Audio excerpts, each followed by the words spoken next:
मात्र एक बेलपत्री का पत्ता, जिसके भीतर ब्रह्मा भी है, विष्णु भी हैं, शिव भी हैं, और इस बेलपत्री के बीच वाली पत्ती से लेकर जहां दो पत्तियां रहती हैं, उस पत्ती के बीच में जो गैप होता है डंडी का, इसमें 64 योगनियां भी हैं।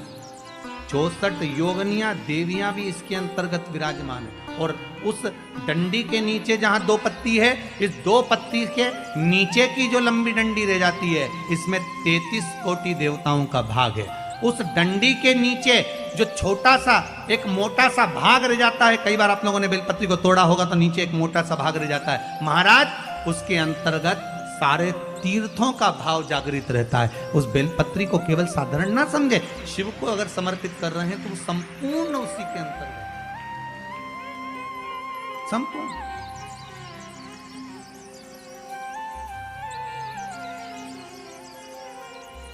केवल आप लोगों ने बेलपत्र अगर कभी शिव जी पे चढ़ी हुई, हम तो कई बार निवेदन करते हैं कि आप उसका सेवन हफ्ते में एक बार, जिसको भी शुगर हो, बीपी हो, थायराइड हो, हफ्ते में एक बार शंकर जी पे चढ़ी हुई बेलपत्र अवधूतेश्वर महादेव के नाम से, कौन से महादेव? अवधूतेश्वर महादेव के नाम से खाना प्रारंभ कर देना चाहिए हफ्ते में एक बार। और जिसके भी घुटने में प्रॉब्लम रहती है या डॉक्टर ने बोल दिया कि घुटना बदलना पड़ेगा, तो उनके लिए निवेदन है, शिवरात्रि के दिन रात्रि को 12 बजे शंकर जी पे चढ़ी हुई बेलपत्र, भगवान शंकर पर चढ़ी हुई बेलपत्र, शिव जी के मंदिर पर ही बाहर खड़े होकर शिखर का दर्शन कर कर उस बेलपत्र को चबा चबा कर खा लीजिए। घुटना बदलने की जरूरत नहीं पड़ेगी, कभी भी घुटना बदलने की जरूरत। और कई लोगों ने प्रैक्टिकल करके देखा है, आपके बीच में ही लोग बैठे होंगे, बहुत सारे आपके भीतर बैठे होंगे। भगवान भूत भावन भूतेश्वर मेरा शंकर, मेरा कैलाशी, मेरा अविनाशी, मेरा शिव है, इस मृत्यु लोक का देव।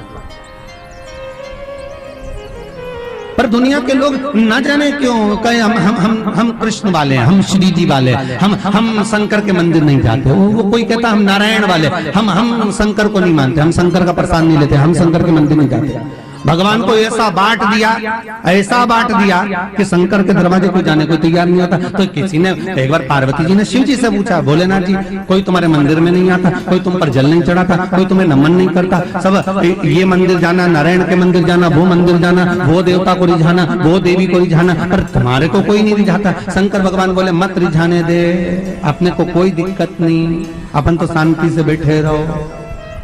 मेरे ससुर ने मुझे श्राप दिया है, दक्ष प्रजापति ने, ए शंकर मैं तुझे श्राप देता हूं कि तू शमशान में निवास करेगा। शंकर भगवान बोले उस दिन से मैं बड़ा प्रसन्न हूं, क्योंकि मैं शमशान में रहता हूं। आज किसी का भी भजन कर ले, चाहे ये राम कहे, चाहे ये कृष्ण कहे, चाहे देवी कहे, चाहे दत्त कहे, इसकी मर्जी पड़े, जितना देवी देवता पूछता फिरे, पर आखिरी में मरने के बाद तो मेरे पास आएगा ना, तब निपट लूंगा। बस उस दिन का इंतजार है। और जैसे ही मेरे पास आया, ऐसी लकड़ी में जलाऊंगा गीली कि 3 दिन ठंडा नहीं होने दूंगा।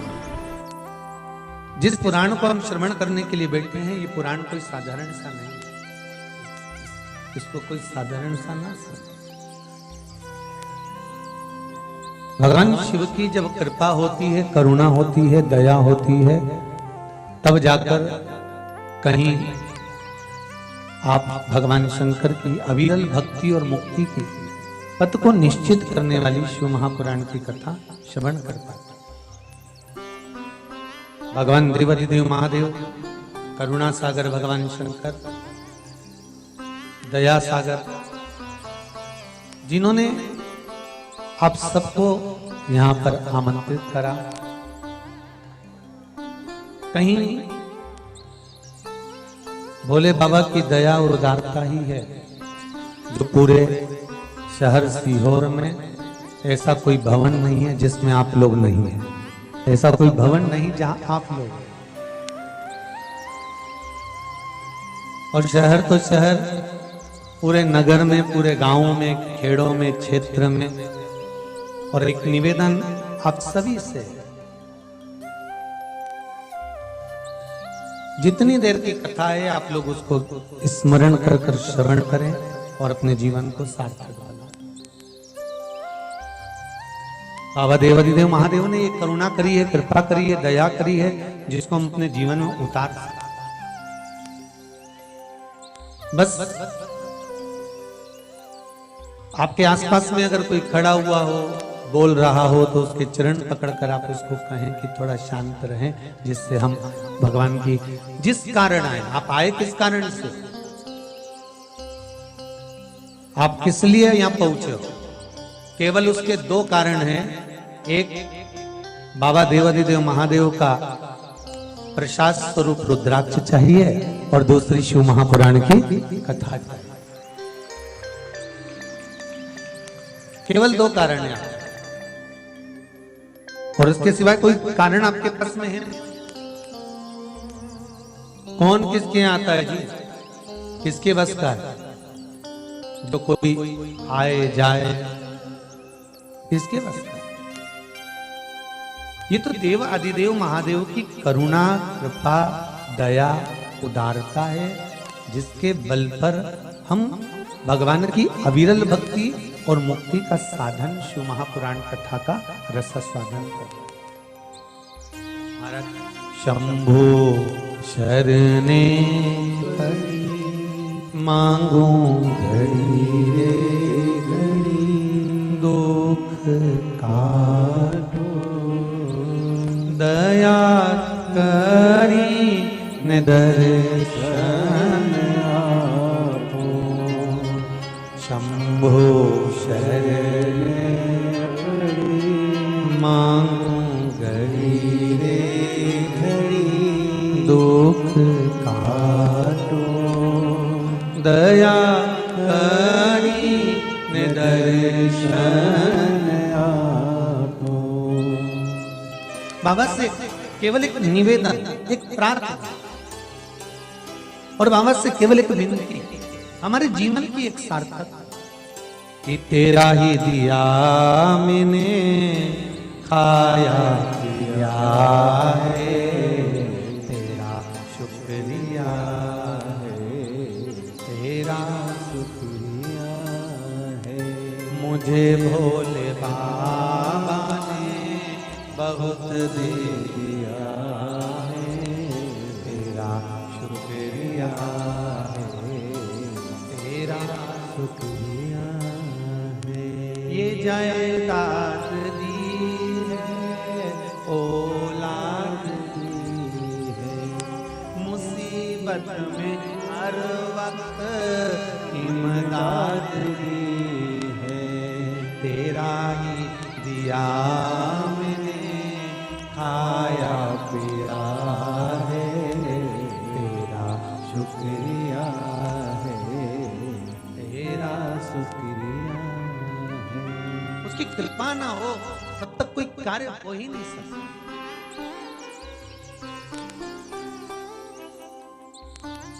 संसार में आने के बाद देखिए, अगर भगवान के होना है, परमात्मा के अगर हमको होना है, तो थोड़ा सा तो जीवन में कष्ट। वैकुंठ चतुर्दशी का जो दिन है महाराज, इस दिन रात्रि को 11 बजे से लेकर 12:30 के बीच में दीपदान होता है और 14 दिए का दान होता है। इसमें 14 दीप